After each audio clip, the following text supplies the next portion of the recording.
ગુજરાત હાઈકોર્ટે તાજેતરમાં એક પરિપત્ર જાહેર કરીને કોર્ટમાં રજૂ થતી તમામ અરજીઓ માટે A4 સાઇઝના પેપરનો ઉપયોગ, ફિક્સ ફોન્ટ, નિયત જગ્યા છોડવી અને હાથેથી લખેલી અરજીનો અસ્વીકાર જેવા નિયમો ફરજિયાત કર્યા છે. આ નિયમોને લઈ વકીલો અને પક્ષકારોમાં ભારે નારાજગી છે. વકીલોનું કહેવું છે કે આ નિયમો સામાન્ય માણસ અને નાના તાલુકાના વકીલો માટે અવ્યવહારુ છે. ખાસ કરીને હાથથી લખેલી અરજી ન સ્વીકારવાના નિયમથી ગ્રામીણ વિસ્તારના પક્ષકારોને સૌથી વધુ તકલીફ પડી રહી છે.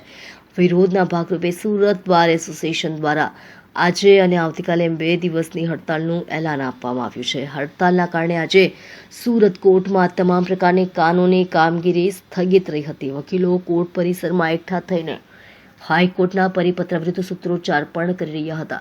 વકીલોની સ્પષ્ટ માંગ છે કે હાઈકોર્ટ તાત્કાલિક આ પરિપત્ર પરત ખેંચે. જો માંગ નહીં સ્વીકારાય તો આગામી દિવસોમાં વધુ ઉગ્ર આંદોલન કરવાની ચીમકી પણ આપવામાં આવી છે. બાર એસોસિએશનના હોદ્દેદારોનું કહેવું છે કે રાજ્યના 1.25 લાખથી વધુ વકીલો આ નિયમથી પરેશાન છે. ટેકનિકલ કારણોસર પક્ષકારોના કેસો પેન્ડિંગ રહે અને ન્યાય પ્રક્રિયા મોડી પડે તેવી શક્યતા છે. હાલ હાઈકોર્ટના નિર્ણય સામે સમગ્ર રાજ્યમાં વકીલોનો વિરોધ વકર્યો છે અને આગામી દિવસોમાં આ મુદ્દો વધુ વકરે તેવા સંકેત છે.